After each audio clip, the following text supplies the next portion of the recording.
Olá, amigos e amigas, boa tarde. Oi, gente, boa tarde. Um caseiro da Serra foi morto pelo próprio vizinho. Ele foi baleado quando foi pedir ajuda porque estava com medo de ser assaltado pela terceira vez. Pois é, só que o caseiro vizinho achou que ele era um assaltante também. Não enxergou bem porque disse que estava tudo escuro e atirou. Vamos chamar a repórter Suzy Faria, que traz pra gente esse caso chocante, né, Suzy? Boa tarde para você. Boa tarde, George. Boa tarde, Bruna. Boa tarde, amigos do TN. Para lá de chocante, uma coisa sinistra. Sabe por quê? O medo motivou uma tragédia que já era anunciada e que já tinha sido reclamada pelas vítimas ali do entorno há vários dias. Só um sítio vizinho, esse mesmo do caseiro, foi assaltado 2 vezes em cerca de uma semana aí de intervalo, George e Bruna.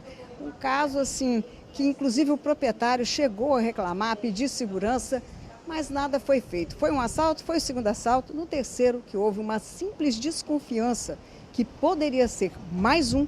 O caseiro, já com medo, desesperado, acabou indo buscar ajuda onde já tinha ido uma vez.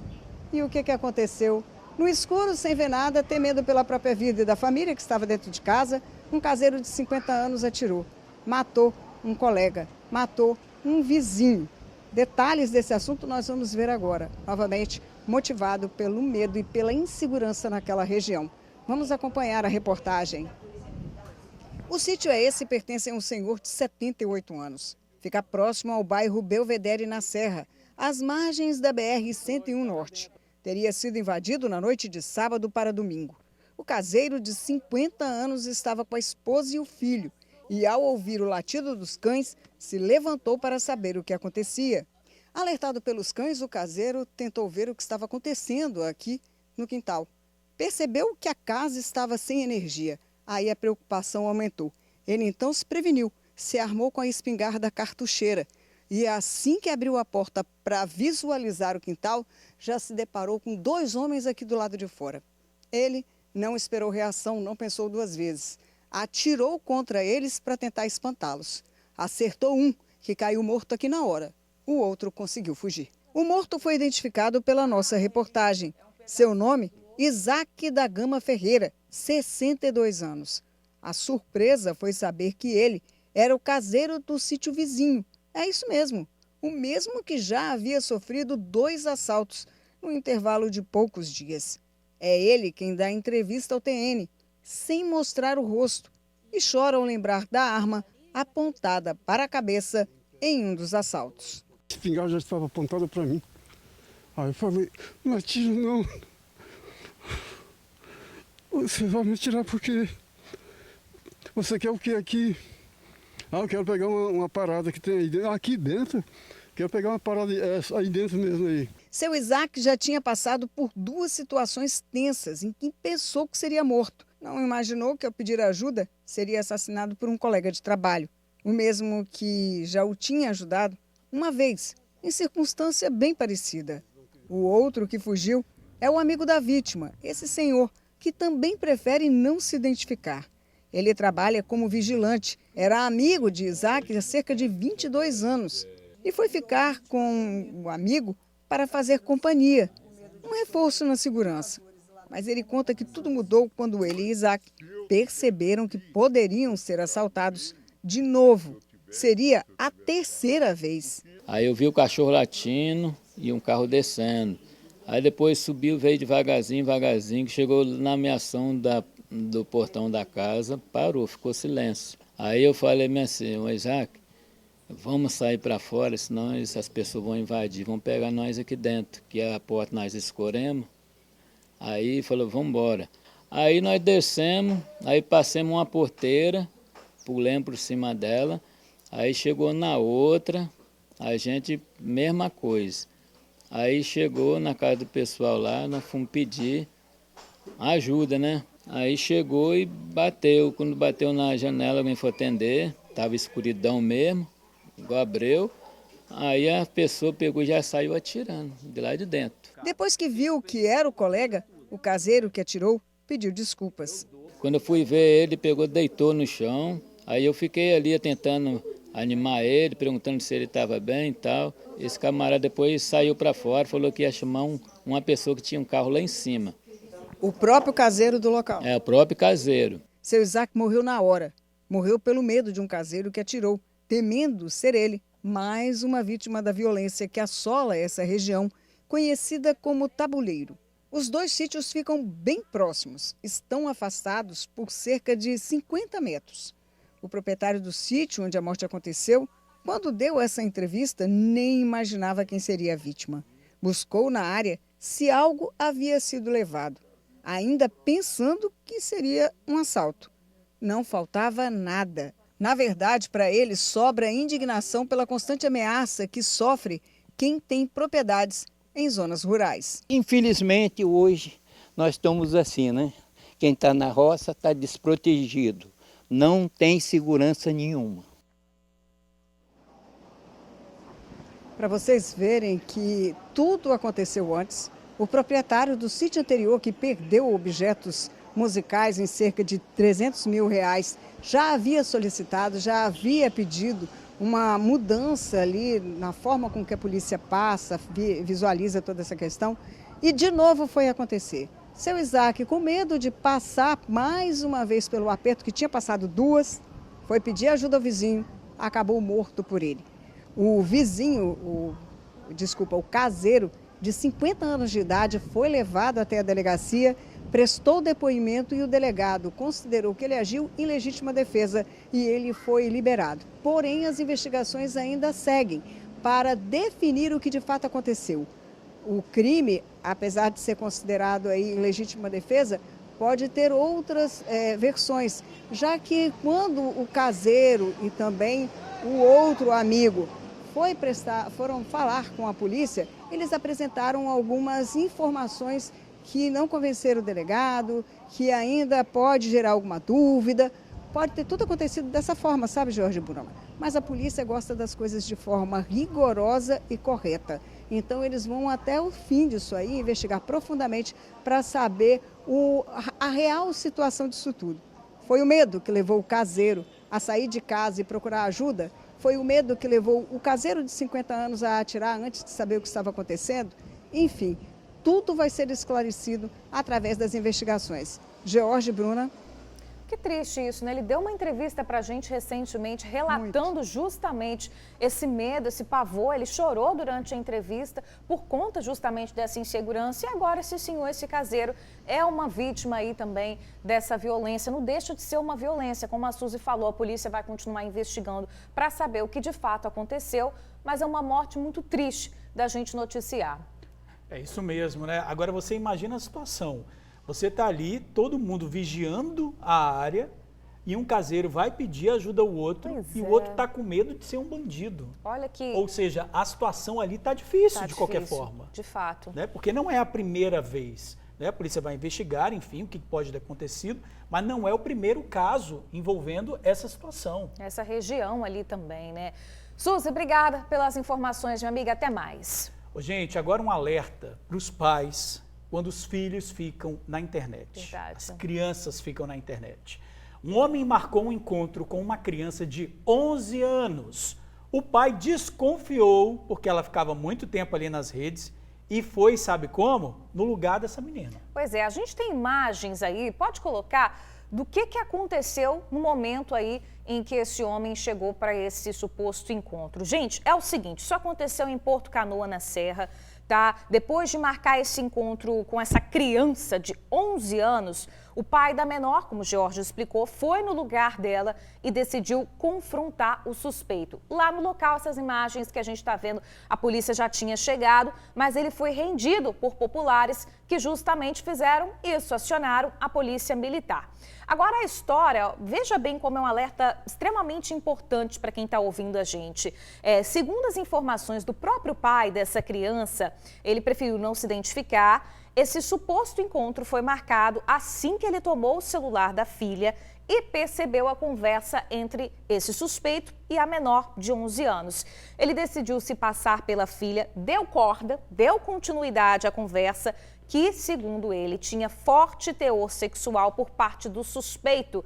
Então ele decidiu marcar esse encontro com esse homem, mas Jorge, ele nem acreditou que esse suspeito iria aparecer. Não acreditou, mas aí o que aconteceu? Quando foi dando a hora aproximada aí que eles tinham combinado desse encontro, o homem enviou uma mensagem avisando que já estava a caminho. E tem mais, ele ainda chegou a perguntar, acreditando que ele estava falando ali com aquela criança, ele chegou a perguntar se havia ali nas proximidades algum lugar de mata, né? Alguma mata, algum lugar mais escondido. Quer dizer, deixando ali bem claro qual que era a intenção dele durante esse encontro. Aí a gente está vendo essas imagens, né? O pai buscou ajuda, os populares conseguiram deter, né, esse homem até a chegada da polícia. Durante a fuga, ele conseguiu jogar o celular dele no chão, provavelmente na tentativa até de destruir qualquer prova, tá? A polícia foi acionada.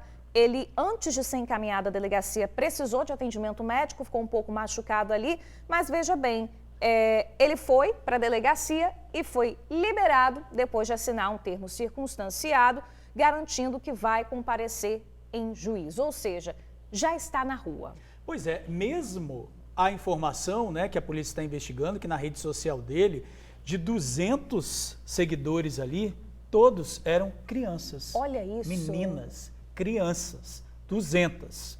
Essa daí ele conseguiu ser pego nessa daí. Agora você imagina as outras. Outras, né? Quem vai garantir que ele já não tenha feito alguma outra vítima? Pois é, no nosso @TV Tribuna Jornalismo, você pode acessar aí agora no Instagram, coloque essas imagens aí, porque tá todo mundo participando, dando opinião sobre esse caso. Verdade. Olha, disseram aqui uma mensagem. O que uma criança de 11 anos estava fazendo com um celular com acesso a uma rede social? Exatamente, essa é uma polêmica. Criança precisa de ter a rede social, mas precisa ser monitorada pelos pais. 24 horas. Né? Aí os amigos do tempo estão falando, fazendo uma crítica. Em que mundo você vive? Né? Por que uma criança não pode ter celular? Por causa dessas coisas. Se o pai não fica atento, se a mãe não fica atenta, olha o que pode acontecer. Independente do século que seja, celular é uma rede social, nunca vai ser coisa de criança. Mesmo sem rede social, ela ia marcar esse encontro. Esses casos não é de hoje, mas ia marcar esse encontro aonde, se não fosse numa rede social? A rede social facilita muito, né, totalmente. esse contato. Mas deixar um celular na mão de uma criança, ela deixa de ter acesso à rede social, à internet, está errado. Isso não é coisa de criança, nunca vai ser. Pode passar por décadas e décadas e a tendência é só piorar. Internet e rede social não são lugar de criança, nossa amiga do TN está dizendo aqui, Bruna. Tem outra amiga do TN aqui dando a seguinte opinião, ela fala, então a culpa é da criança, né, sendo monitorado por um responsável, qual que é o problema de uma criança ter um celular ou ter acesso às redes? O que não pode é tentar arrumar uma justificativa para a pedofilia. Essa daqui é a opinião de outra amiga do TN, tem outras opiniões parecidas aqui também, falando que a culpa não é da criança e sim dos pais de deixarem uma criança ter acesso à internet, sabendo que não é coisa de criança, porque por trás da fotinha de perfil a gente nunca sabe quem está ali conversando de fato. É a opinião dessa amiga do TN. Pois é, o que importa é ficar vigiando, a gente vai voltar nesse assunto, hein, gente? Com certeza. Olha, gente, vamos agora mudar aqui um pouquinho de assunto. Um caso muito sério que aconteceu em Vila Velha. Um homem matou a própria mulher a facadas. Depois, ele tirou a própria vida. Vamos chamar a Suzy Faria, que acompanhou esse fato hoje cedo e vai esclarecer algo pra gente. Ô, Suzy, existem duas informações, né? Ele tirou a própria vida ou foi um acidente porque ele tentava fugir depois de cometer esse feminicídio, hein? Boa tarde de novo. Boa tarde, Jorge. Olha, Jorge, lá no local há versões sobre o que aconteceu.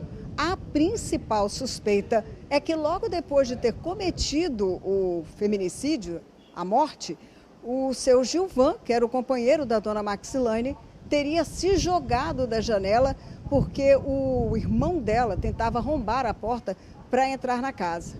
Mas eu já ouvi outras pessoas comentando que ele foi visto do lado de fora da janela tentando andar no parapeito para fugir daquele local. Teria tentado voltar para a janela, escorregado e caído. A certeza é que foi uma tragédia. 2 pessoas estão mortas, um casal.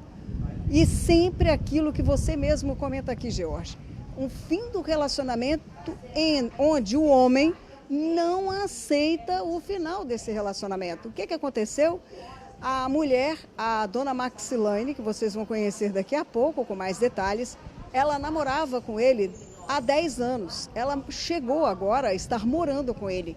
Foi o primeiro namorado dela, o primeiro amor da vida dela. Os dois mantinham um relacionamento de acordo com a família. Bom, até que as traições começaram. Até que seu Gislan passou a trair a dona Maxilane e ela passou a dar chances, oportunidades a ele para se regenerar, para voltarem a viver uma vida como era antes, tranquila. Ele dizia que sim, mas continuava na traição. Chegou um ponto que ela falou basta e deu um mês para ele sair de casa. E esse mês estava acabando, esse prazo estava chegando ao final, George. E no meio aí, antes que esse prazo chegasse ao final, ele decidiu terminar o relacionamento de modo violento. Estive lá, conversei com a família da dona Maxilane e ouvi os detalhes, como tudo aconteceu, inclusive o pedido de socorro dela, que foi ouvido por um morador da região que estava bebendo em frente à casa dela, em frente à janela, e que foi lá avisar a família. Vamos acompanhar. Eu vi os dois pedir socorro, só que quando eu avisei, eles não acreditaram. Um grito socorro alto, depois o outro mais baixo. Foi o aviso de seu Fabrício que levou a família da técnica de enfermagem a descobrir o que havia acontecido. Ele bebia em frente à janela e ouviu os gritos. Era por volta de 9 horas da noite. Dona Ivonete é a mãe. Ela foi quem subiu primeiro, já que a filha mora em cima da casa dela, no Morro do Boa Vista, em Vila Velha. O genro chegou até a conversar com a sogra, mas de portas fechadas. Cheguei lá, bati na porta da casa dela. Max, ele respondeu. Max está no banheiro. Aí depois eu chamei de novo, nada. Aí não chamou mais, não respondeu mais. Ele só falou assim, eu estou com falta de ar, não estou conseguindo abrir a porta. A vítima é Maxilane Alves dos Santos, 33 anos, técnica de enfermagem. Ela foi assassinada com várias facadas pelo corpo. O corpo dela foi encontrado pelo irmão no corredor da casa. Ele foi chamado pela mãe para ajudar a arrombar o local, já que Gilvan da Silva, 37 anos, o companheiro de Maxilane, não queria abrir a porta. Aí eu liguei para meu filho, falei, meu filho, vem aqui, que alguma coisa aconteceu dentro da casa da Max, que ela não está me respondendo. Aí ele falou, mãe, estou indo. Falei, vem devagar, com calma. Aí ele veio, que ele mora lá na Ilha das Flores. Aí ele conseguiu arrombar a porta, aí ele achou ela morta no chão. Depois que o irmão conseguiu entrar na casa para saber o que estava acontecendo e que descobriu o corpo de Maxilane já sem vida, ele passou a procurar pelo cunhado. Olhou por vários cômodos da casa sem nada encontrar. Foi na hora que ele chegou naquela janela lá, ó, ali dos fundos, e olhou para baixo. E ali encontrou o corpo do cunhado. Algumas pessoas suspeitam que Gilvan estava tentando fugir quando se desequilibrou e caiu. Outras que ele teria se jogado após matar Maxilane. O relacionamento dos dois tem cerca de 10 anos. Ia bem, segundo Dona Ivonete, até as traições dele começarem. A filha deu várias chances. Afinal, Gilvan foi o primeiro namorado dela e ela era apaixonada por ele. Ele começou a trair ela. Aí ela foi e perdoou. Aí segunda vez perdoou. Aí na terceira agora, ela falou que não dava mais, entendeu? Não dava mais para estar junto, que não respeitava ela. Porém, cansada das traições, ela tinha pedido para ele sair de casa. E o prazo de um mês para a saída de Gilvan estaria acabando. Por isso, a mãe suspeita que o genro premeditou o crime. Ele planejou.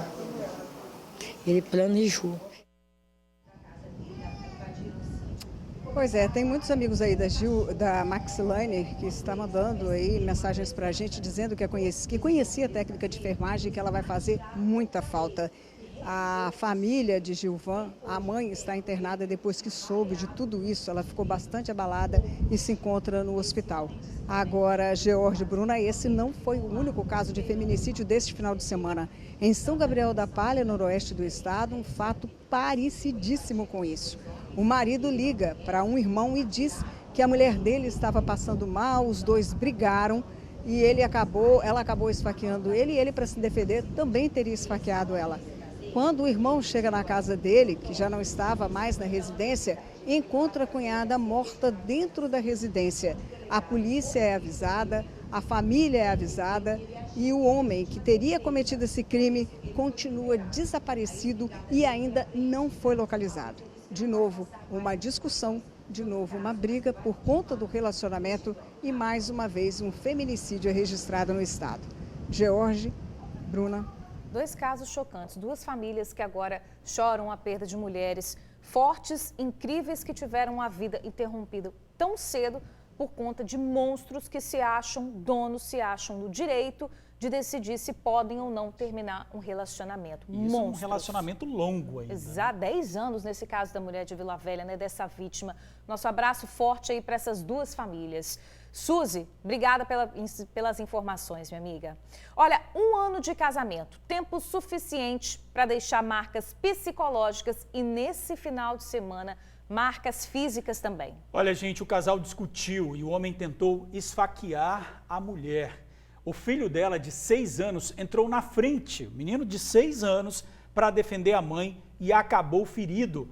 Vamos chamar a Vanusa Santana, que acompanhou esse caso e traz mais detalhes para a gente. Muito triste isso, hein, Vanusa? Boa tarde para você. E como viu, George, cobrir essa matéria hoje de manhã não foi fácil para mim, para o Alex, meu cinegrafista. Muito boa tarde para vocês, boa tarde aos amigos do TN.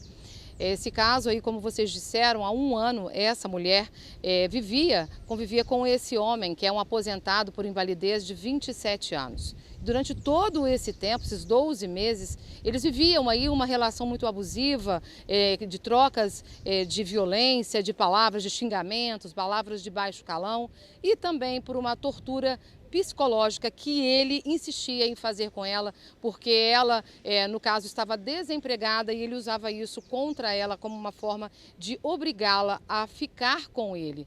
Então, a criança de 6 anos, que é filho dela, né, esse menino, acabou aí vivenciando durante todo esse tempo essa situação, essa cena muito chocante. Ontem, mais uma vez, o casal discutiu, a discussão começou num bar, eles chegaram em casa e aí esse homem de 27 anos acabou aí por pegar uma faca para ameaçar e tentar esfaquear a companheira. O filho, vendo toda a cena, acabou aí entrando no meio. Infelizmente, esse menino foi ferido aí com uma facada na perninha dele. Ele precisou ser hospitalizado, né? Teve que dar 4 pontos na perna. É claro, a gente foi hoje de manhã, eu e o Alex, para poder entender um pouquinho melhor essa história e vocês de casa acompanham a reportagem que a gente produziu.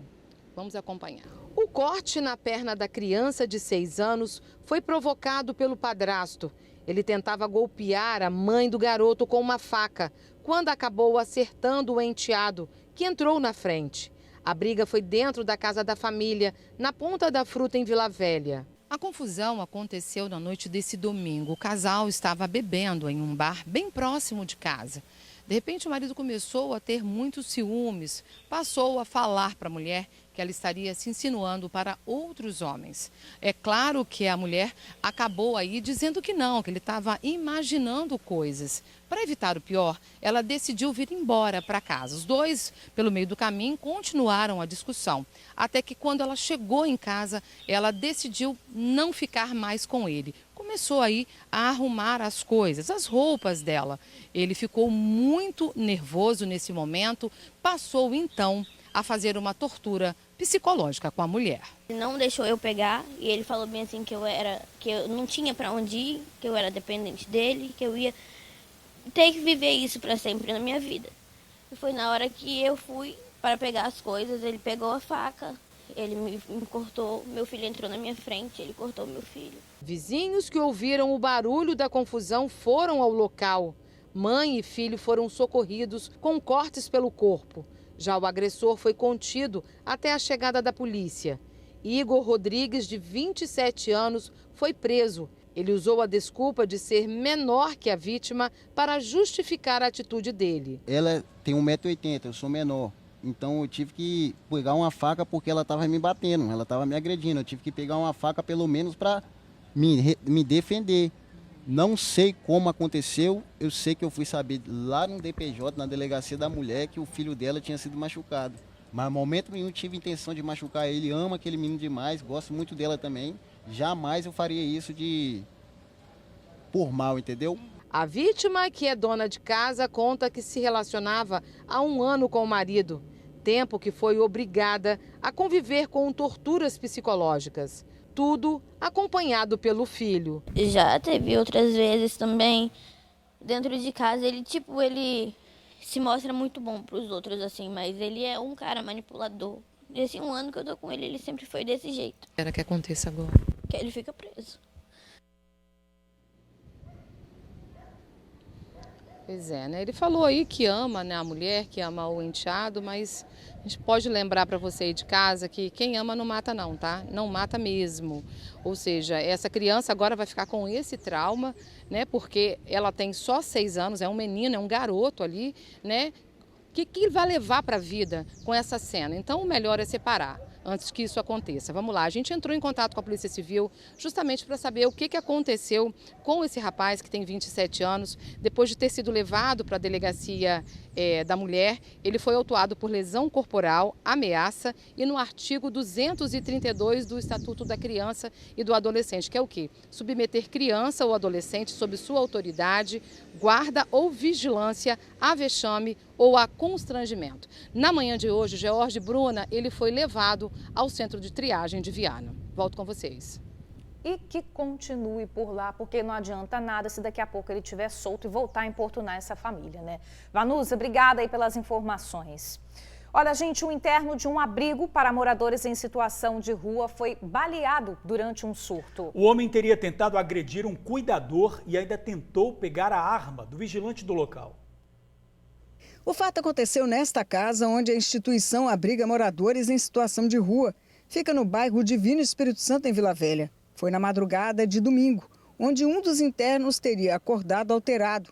Reclamava do sumiço de algumas camisas. Por volta das 3, às 4 horas, o rapaz acordou meio alterado, falando que a camisa dele tinha sumido e tal, gritando, acordando todo mundo. Tinha uma pessoa do lado dele, que estava dormindo do lado dele, ele falou: você que pegou minhas camisas, o que minhas camisas estão fazendo nas coisas?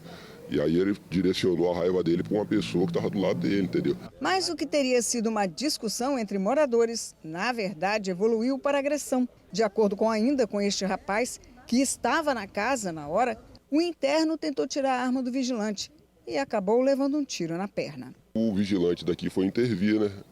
Aí no calor da emoção, naquela discussão, ele veio para cima do cuidador, mas o cuidador não conseguiu segurar, ele foi para cima do vigilante. Aí foi nisso que o vigilante deu um disparo de advertência que acabou acertando o mesmo. Ele teria tentado pegar a arma? Eles tentaram entrar em luta corporal. Entendeu? Ele brigou com o guarda e estava tentando pegar. Em cima do guarda mesmo. E ele ia tentar tomar uma arma do cara. Ele viu que o cara trabalha armado, mas não se intimidou não. Ia para cima do cara mesmo. Depois de toda a confusão em que o vigilante conseguiu dominar o agressor, bem, ele foi para a Delegacia Regional de Vila Velha para prestar depoimento, enquanto que o agressor, socorrido pela Guarda Municipal de Vila Velha, foi encaminhado ao hospital para cuidar do ferimento. E o senhor acha que se ele tivesse conseguido alcançar a arma, poderia ter sido algo pior, né? Ou ele ia matar o vigilante ou ia matar todo mundo aqui dentro. Que eu já falei, aqui é perigoso trabalhar armado aqui nesse local aqui, porque tem muita gente que chega aqui muito doida, entendeu? E vigilante tem que ficar atento o tempo todo trabalhando armado aqui. É muito perigoso. O vigilante foi encaminhado à Delegacia Regional de Vila Velha, onde o delegado plantonista entendeu que ele agiu em legítima defesa para si e para terceiros. Ele foi liberado. A polícia teve que reforçar a segurança em frente a uma escola estadual no centro de Guarapari. Um aluno enviou mensagens para os colegas de turma com ameaças de um massacre no local. As mensagens foram enviadas pelo adolescente em um grupo de alunos da turma. Os colegas ficaram assustados. Esse jovem diz: um moleque do 3M1 falou que ia fazer um atentado na escola. O aluno teria divulgado ainda um vídeo em que supostamente estaria segurando uma arma, além de fotos segurando uma faca de cozinha e com o símbolo do nazismo desenhado de caneta no braço. O menino, de 17 anos, é aluno da Escola Estadual de Ensino Médio de Guarapari. A notícia rapidamente se espalhou. Pais e alunos ficaram assustados, mas as aulas foram mantidas na manhã desta segunda-feira. Uma viatura da Polícia Militar fazia escolta na entrada da escola. Olha, a Superintendência Regional de Educação informou que, ao tomar conhecimento do suposto atentado, ainda na manhã de domingo, acionou a patrulha escolar. A direção vai fazer uma reunião com o conselho de escola para decidir o que acontece com esse aluno. Já a Polícia Civil informou que esse adolescente, de 17 anos, junto com o pai e um advogado, estiveram na Delegacia Regional de Guarapari para prestar depoimento. Ele foi ouvido e liberado. Morreu ontem de madrugada a recém-nascida internada com sinais de agressão. A mãe da bebê está presa, suspeita do crime. Muita tristeza, muito triste esse assunto. Manuela Machado conversa com a gente agora ao vivo. Manu, a menina de apenas 1 mês de vida, né, tinha fratura no fêmur e coágulos na cabeça. Infelizmente, não resistiu, né, minha amiga? Boa tarde para você. Boa tarde, minha amiga Bruna, George, boa tarde a todos. Infelizmente, uma notícia triste, a bebê de 35 dias foi internada na última quarta-feira. A princípio, a mãe chegou ao Hospital Infantil de Vitória, dizendo aos médicos que a filha tinha refluxo e havia se engasgado após a amamentação. Só que os médicos, de acordo aqui com o boletim da Polícia Militar, informaram que a menina ela já chegou com uma parada cardiorrespiratória. E, além disso, foi constatado que ela estava com o fêmur direito quebrado, traumatismo craniano e coágulos na cabeça. A mãe da criança, identificada como Jaqueline Nascimento Pinto, de 37 anos, ela foi presa no dia seguinte, na quinta-feira. A princípio, foi autuada por lesão corporal grave, mas negou o crime. O pai da menina também teria negado qualquer tipo de agressão. E, de acordo com a Sejus, Jaqueline Nascimento Pinto permanece no Centro Prisional Feminino de Cariacica. E o caso é investigado pela DPCA, Delegacia de Proteção à Criança e ao Adolescente. Por enquanto, nenhuma informação será passada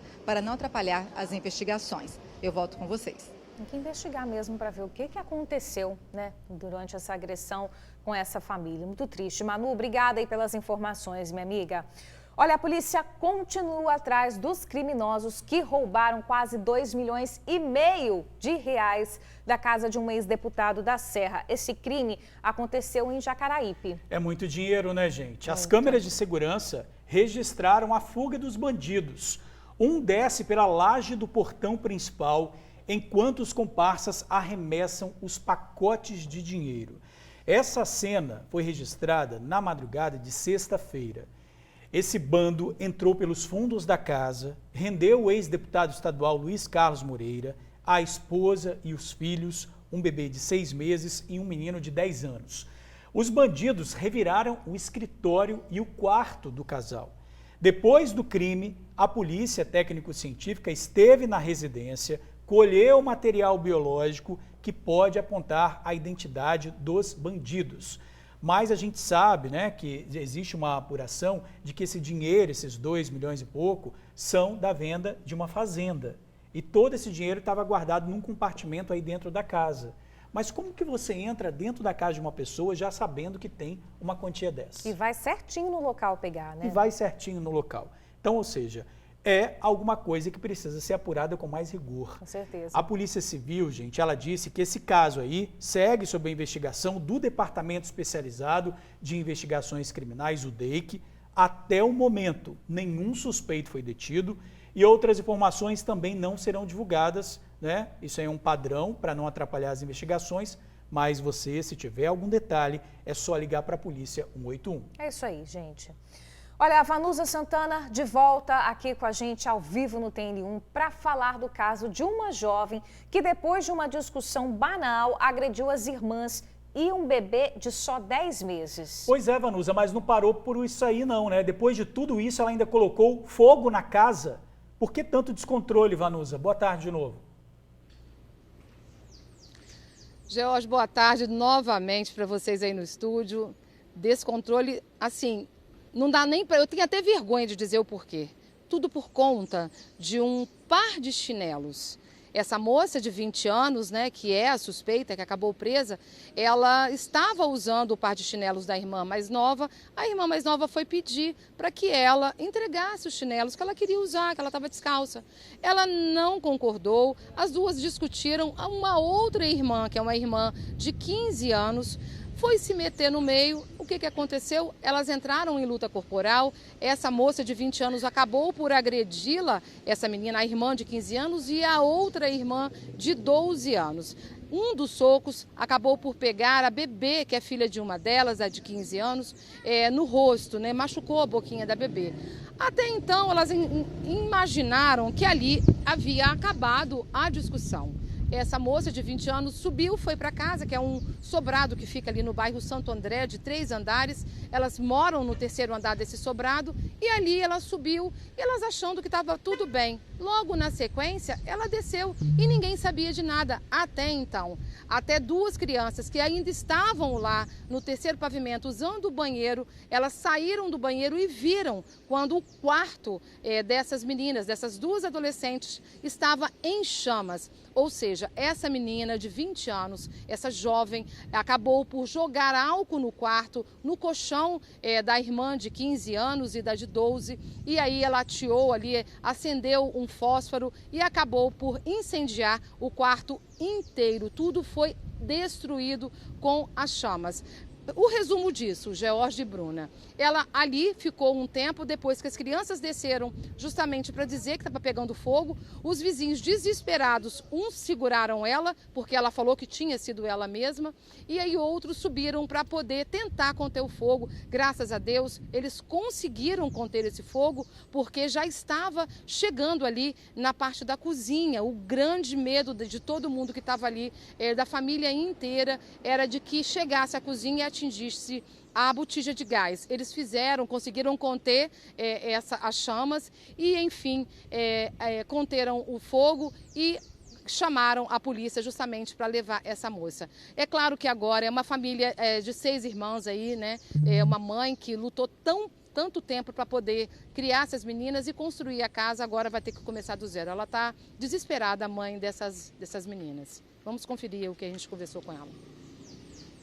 Agora é tentar reanimar as coisas, tentar levantar tudo e, se for possível, algumas doações. Minha filha perdeu tudo, minha netinha também perdeu tudo, não tem nada delas aqui na minha casa. Até como a senhora viu, ia pegando fogo em tudo. Se não tivesse uma criança, não tivesse subido aqui, ninguém ia ver, porque só ia ver só a fumaça mesmo, o fogo já alastrado tudo. Ela já deu indícios de que tinha algum problema psicológico, alguma coisa? Quando ela voltou para cá, que eu fiquei sabendo que ela estava tendo problema de depressão, ansiedade. E até então eu estava sabendo que ela estava fazendo acompanhamento médico, entendeu? E tomava remédio para dormir, nunca deu uma crise aqui, presente a mim, entendeu? Como que eu vou ficar assim? Minha casa queimada, minha filha deu presente.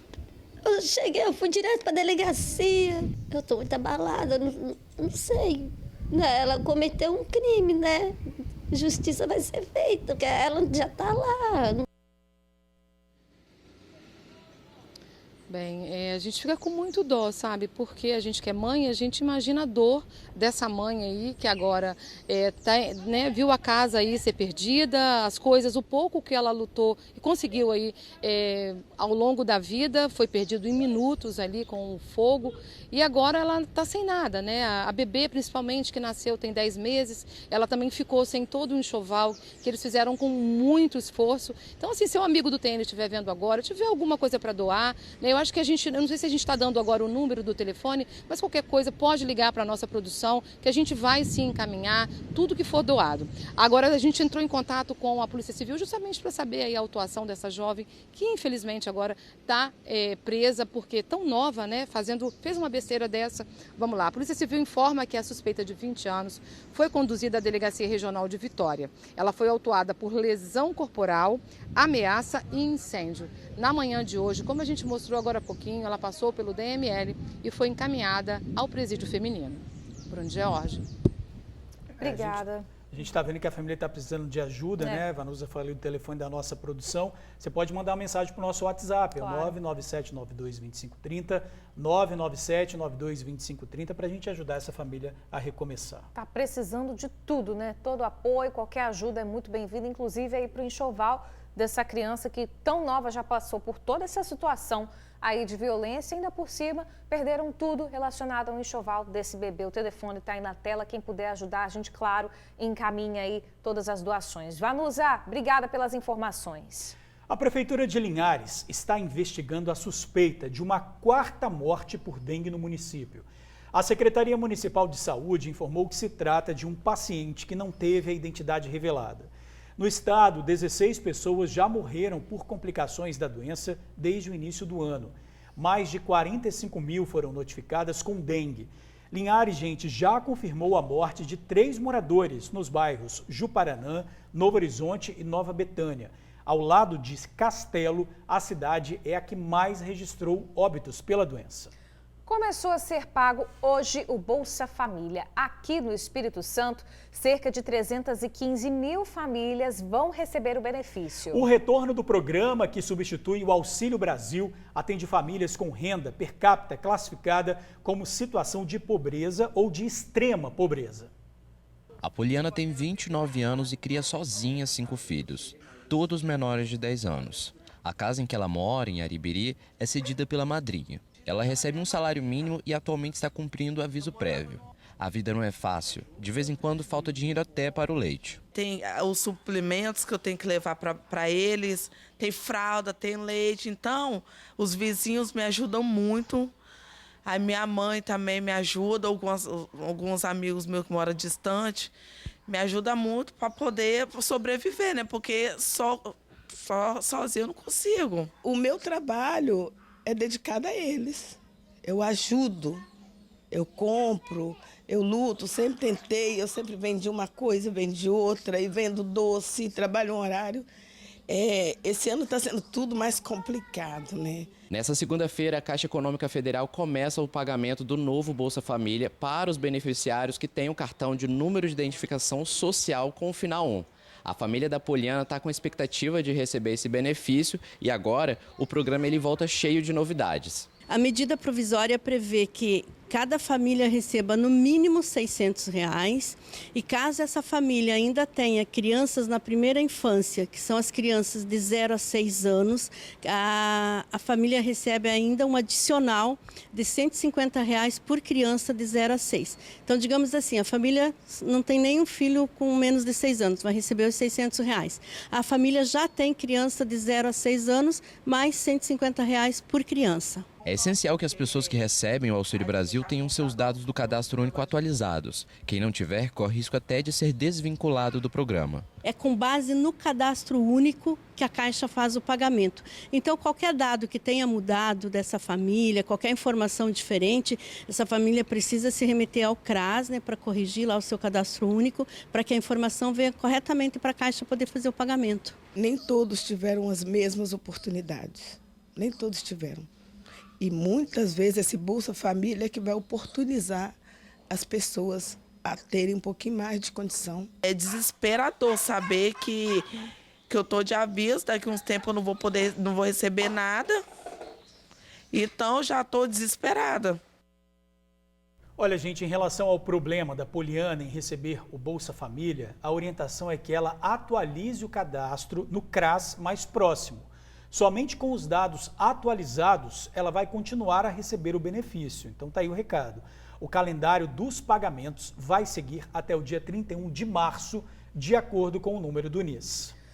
Atenção, muita atenção agora, amigas do TN, porque tem presente para vocês, tá? Nesse mês de março, o mês das mulheres, nós te apresentamos a promoção TV Tribuna dá um up na sua beleza. É o seguinte, nós vamos sortear 3 vouchers no valor de R$ 4.000 na Clínica Interage e mais R$ 1.500 no Salão de Beleza Your Concept para você que já é linda ficar ainda mais. Então, para participar é super fácil e já começa hoje, hein? É super fácil, mas você vai ter que fazer uma continha, tá? Isso. Vamos explicar aqui bem simples. Então, nós vamos colocar selos. A gente tem o selo aí, para a gente ver como que vai ser o exemplo.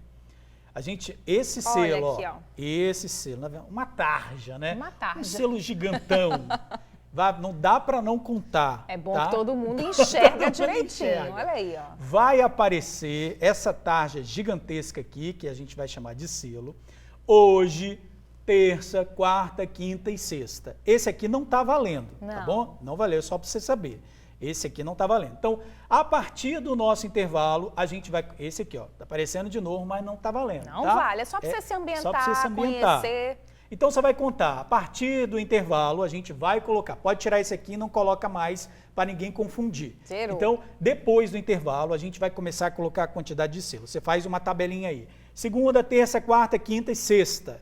E vai colocando quantos vão ser, tá bom? Então, na sexta, você vai somar tudo e vai falar o total de selos que apareceram durante a semana. Para você ganhar os R$4.000 em tratamento na Clínica Interage, ganhar os R$1.500 no Salão Your Concept, tá bom? São 3 sorteios no total. Ficou explicadinho, Bruno? Eu acho que deu para entender certinho. Ao longo da semana também a gente vai refrescando a memória, mas já fica ligado, né? Porque depois do intervalo já vai ter selo aí. Pega o papel e a caneta para você anotar tudo, não esquecer e fazer a sua continha. Agora, que promoção bacana, hein? Maravilha, não Super. perde não, gente. Começa a contar depois do intervalo. Isso No aí. retorno do TN, o caso do idoso preso porque foi flagrado por passageira exibindo as partes íntimas num ônibus de viagem. Que absurdo, hein? Não sai daí não que a gente volta rapidinho.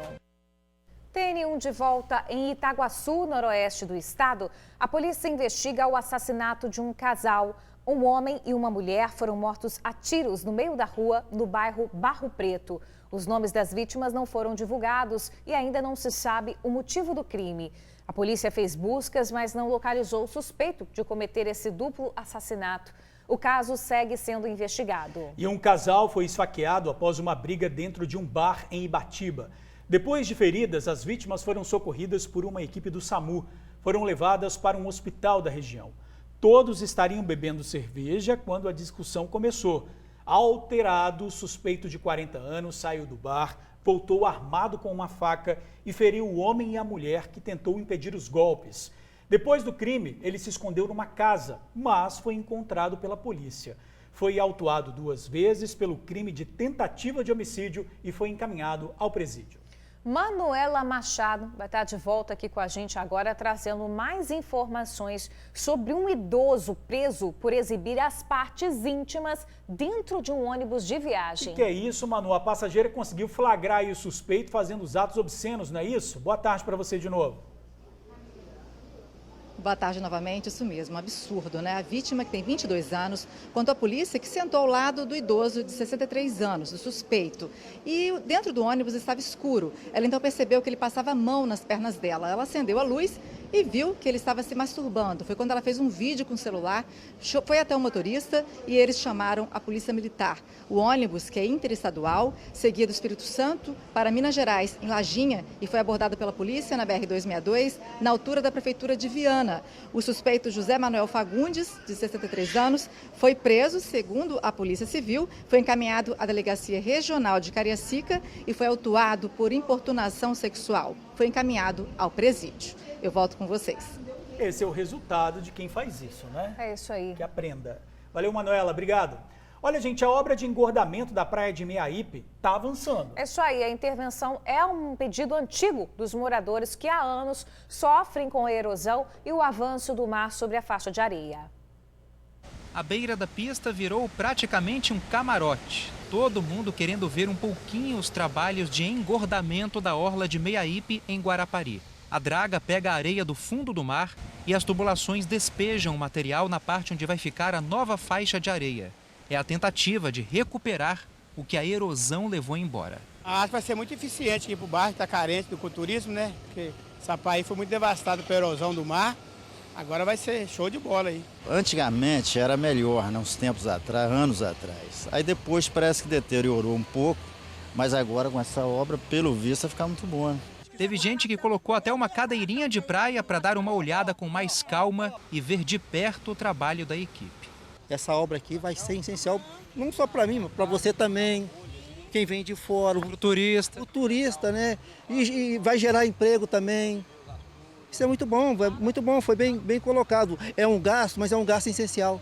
Uma obra muito bonita, vai ficar muito bom para os moradores daqui, para o comércio local, né, para a comunidade geral. A ideia é que essa nova faixa de areia avance cerca de 50 metros em direção ao mar. A previsão para o término das obras é o final do primeiro semestre deste ano. A obra vai custar 67 milhões de reais e está sendo executada pelo Departamento de Edificações e de Rodovias do Espírito Santo, o DER. Vamos engordar aqui a praia de Meiaípe em torno de 40 a 50 metros para dentro do mar. E vai ficar na altura mais ou menos 30, 40 centímetros abaixo do calçadão. Essa é uma reivindicação antiga dos moradores da região, que esperam mais turismo para o local. Para a gente, para a comunidade, está sendo muito boa. Uma obra que a gente está esperando há muito tempo. Né, que a gente tinha uma das melhores praias, né, do Brasil, né, infelizmente, né, agora a gente vai ter ela de volta. A previsão é que as obras sejam concluídas até o primeiro semestre deste ano. Olha, agora a cara de pau de 2 bandidos que assaltaram uma sorveteria no bairro Gaivotas, em Vila Velha. Olha aí, a dupla se passa por cliente, tá? Escolhe os sabores do sorvete, coloca os complementos e segue aí para o caixa. Um deles mostra o que parece ser uma arma, ameaça os funcionários e, junto com o comparsa, pega todo o dinheiro. O criminoso também leva um notebook, enquanto o colega cata cada moedinha, não deixa nada para trás, viu? Depois do roubo, gente, eles ainda pegam um sorvetinho e olha ali, ó, vão embora numa boa. Absurdo, muita cara de pau. Quem tiver qualquer informação sobre esses suspeitos aí, pode ligar para o Disque Denúncia 181. Vamos para um rápido intervalo e a gente já volta. TN1 de volta, acabou o verão, agora chegou o outono, né? A estação começa hoje, gente, mais precisamente às 6h25 da noite. Na verdade, o verão ainda não acabou, né? Não acabou. Não acabou, vai até esse horário aí, 6h25 da noite, mas tá quase. Esse é o período de transição, gente, entre a época mais úmida e quente, e que quentura aqui no Espírito Santo, né, nesse verão. E aí a gente passa para uma época mais fria e seca, o inverno. Amena. Isso. A estação deve registrar menos chuva, mas as temperaturas podem ficar acima da média, pelo menos até metade de abril, hein, gente? Então o calor deve continuar um pouquinho. O frio só deve chegar no finalzinho do mês que vem. Para hoje, previsão de sol em todo o estado, com chuvas rápidas durante o dia em trechos das regiões Serrana, Norte e Noroeste. É isso aí, meio-dia, 59 minutos. Boa semana pra gente, até amanhã. Valeu, gente, abraço, até amanhã.